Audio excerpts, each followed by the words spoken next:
Hello everyone, welcome to my channel highlighted point. तो आज हम डिस्कस करेंगे म्यूसिस के ऊपर, उसके स्टेजेस एंड टाइप्स को देखेंगे with the help of diagram. तो सब्सक्राइब करना ना भूलें एंड लाइक बटन को भी प्रेस करें। तो शुरू करते हैं म्यूसिस। म्यूसिस को स्टार्ट करने से पहले इतना जान लो, माइटोसिस क्या है। Meiosis and mitosis, it is a type of cell division. Mitosis में ये होता है कि एक सिंगल पेरेंट सेल दो डॉटर सेल प्रोड्यूस करती है। जितना number of chromosome parent cell के पास है उतना ही सेम नंबर ऑफ क्रोमोसोम जो डॉटर सेल है उसमें भी ट्रांसफर होता है। लेकिन मियोसिस में ऐसा नहीं है।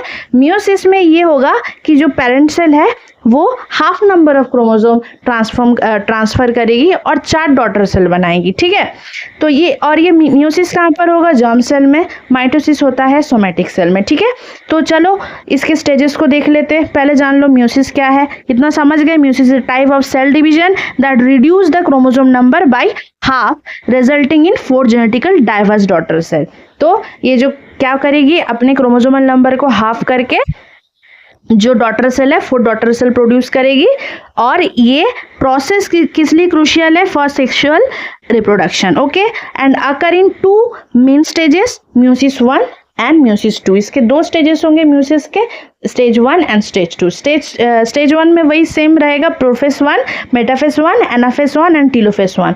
और म्योसिस 2 में होगा profess 2, metaphase 2, anaphase 2 and telophase 2। तो जो म्योसिस 1 स्टेज 1 में होगा ना प्रोफेस, उसमें क्या होता है, जो क्रोमोसोम्स है ना वो कंडेंस फॉर्म में रहता है और जो उसके अंदर होमोलोगस क्रोमोसोम्स है वो पेयर अप करती है और पेयर अप करने के बाद क्रॉसिंग ओवर होता है। किस लिए? जेनेटिक मटेरियल एक्सचेंज के लिए। ठीक है, जेनेटिक मटेरियल एक्सचेंज होता है प्रोफेस 1 में। और मेटाफेस में क्या हो जाएगा? मेटाफेस में जैसे ही मेटाफेस में आ जाता है ये सेल, तो homologous pair line up at metaphase plate. जो मेटाफेस का प्लेट है बीचों बीच, इक्वेटोरियल प्लेट में सब लाइन अप हो जाते हैं जितने भी होमोलोगस पेयर ऑफ क्रोमोसोम उसमें प्रेजेंट है। ठीक है, देन फिर उसके बाद बारी आ जाती है एनाफेस 1 की। एनाफेस 1 में क्या होगा, जो क्रोमोसोम है जो इक्वेटोरियल प्लेट में सारे लाइन अप है ना वो पुल्ड होने लगेंगे ऑपोजिट पोल की तरफ। ठीक है, मतलब एक खिंचाव पैदा होगा वहां पर और chromosome pulled apart the opposite poles. तो फिर क्या होगा, जैसे ये प्रोसेस एनाफेस 1 में होता है तो टीलोफेस 1 में अब देख लो क्या होगा।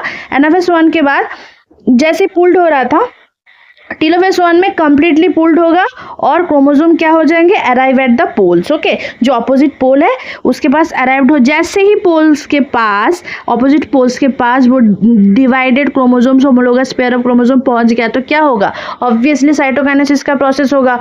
एक सेल 2 सेल में 2 डॉटर सेल बना देगी। ठीक है, तो वहां पर क्या हो जाएगा? साइटोकाइनेसिस होगा और 2 डॉटर सेल बन गए। ठीक है, तो अगर ये प्लांट में हुआ तो जो डॉटर सेल बन रहा है वो जो बीच में क्लीवेज बनता है उसको क्या बोलेंगे? सेल प्लेट बोलेंगे प्लांट में। अगर एनिमल सेल में हो रहा है तो उसको क्लीवेज फ्यूरो बोला जाएगा। ओके, अब जैसे ही 2 डॉटर सेल बना, अब ये 2 सेल क्या होगा? म्योसिस 2 के अंदर जाएगा। ठीक है, अब प्रोसेस होगा म्योसिस 2। इसमें भी प्रोफेस 2 होगा। प्रोफेस 2 में क्या है? क्रोमोसोम फिर से कंडेंस हो जाएगा। फिर से इसमें क्या होगा, जो 2 अलग अलग डॉटर सेल बने हैं ना ये लोग अंडरगो करेंगे स्टेज 2 में।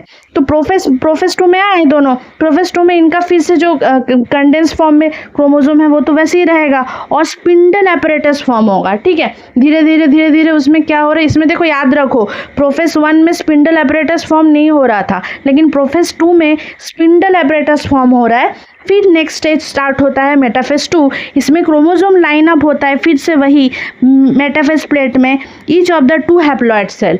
ये याद रखना है, मेटाफेस 2 में क्रोमोसोम अब haploid cell half number of chromosome में आ चुके हैं। ठीक है, हैप्लॉइड सेल है। अब हैप्लॉइड क्रोमोसोम क्या होगा? मेटाफेस 2 के सेल प्लेट में, मेटाफेस प्लेट में इक्वेटोरियल लाइन में सब आके ऐसे लाइन अप होगा। ठीक है, फिर उसके बाद थर्ड वाले पे क्या होगा? एनाफेस 2 में जो सिस्टर क्रोमेटिड है ना are separated and pull to opposite poles. Same anaphase उसमें भी जैसा था इसमें वैसे ही होगा। अब फिर से खिंचाव पैदा होगा और अपने अपने ऑपोजिट पोल्स के तरफ जो हैप्लॉइड नंबर ऑफ क्रोमोसोम थे वो अट्रैक्टेड होने लगेंगे। और टीलोफेस 2 में finally chromatids reach the poles. अब क्या होगा? क्रोमेटिड जो है वो सारे पोल्स के तो तरफ खींचते हुए चले गए। फाइनली पहुंचने के बाद सेल डिवाइड होना शुरू होगा, फिर से साइटोकाइनेसिस होगा resulting in 4 haploid daughter cell. अब 2 सेल से क्या होगा और 2 सेल बनेगा तो टोटल क्या हुआ, मतलब 2 से 4 सेल बनेगा, एक सेल ने 2 और सेल प्रोड्यूस किया, सेकंड वाले सेल ने 2 सेल और प्रोड्यूस किया, तो फाइनली प्रोडक्ट कितना निकला, एक पेरेंट सेल से 4 daughter cell with half number of chromosome. Okay, तो ये हो गया आपका मियोसिस।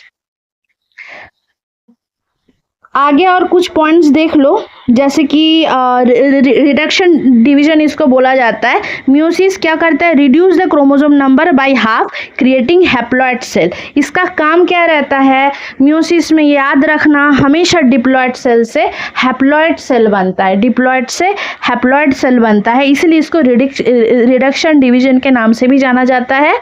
ओके, जेनेटिक डाइवर्सिटी क्या है, the process generate genetic variation through crossing over and independent assortment of chromosome, और ये ऑलवेज जर्म सेल में होगी। Meiosis produce gametes, sperms and eggs in animals and spores in plants. Okay, clear, तो complete होता है आज meiosis.